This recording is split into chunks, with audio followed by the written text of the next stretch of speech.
Ausiniwe lapha nekabhachi kako wapfeke zvisinikaita.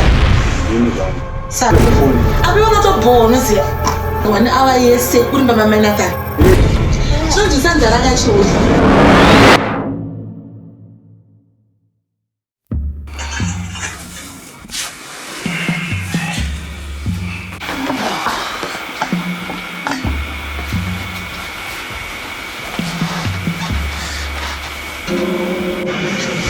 Bibi yangu.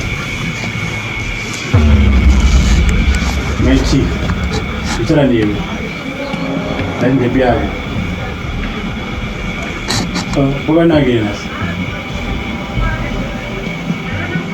Sha, kana sanya yabo. Nende do pesa ga tijige. Tuzuzo. Itara niwe shama. Ina sasa.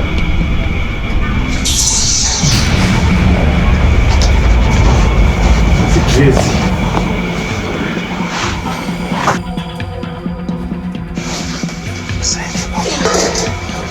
Papa netela chikafu mume mkuru yatangamina mimi. Nini nzara?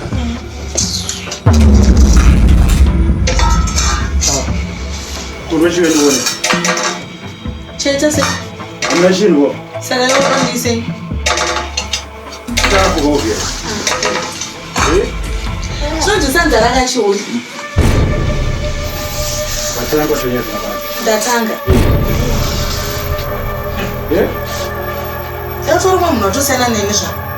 Chadya mhekwe. Mafanize bita sei. Aunditira.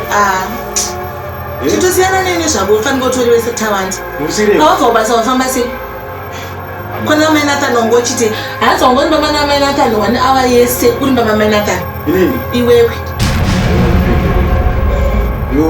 Saka munhu ari kupenga ngachakubikira chikafu achiko. Saka chinobva kupiko chikafu chacho wasiya mari panapa makuseni. Saka udimidza arobika nasi. Muda kwe. Yatorafuka. Ende baba vari panapa wakana. Chai umira chama. Iwe. Ndezafoni. Apa unotobhona ziya. Unobhona singamboiti. Unotobhondisiya zvako ndatomboona zviri pafoni. Ndozira mobhona. Saka ndati pana mainatani wangochitei. Pindura nzisi. Woone rwanje.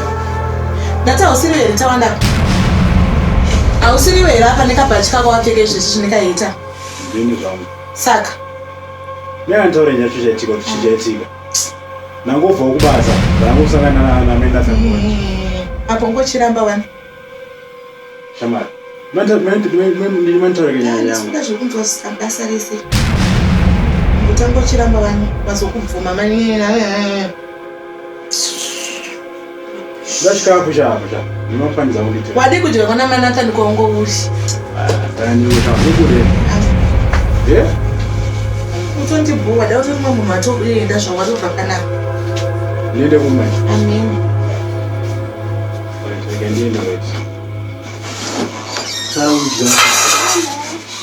Saka uri kuendawo?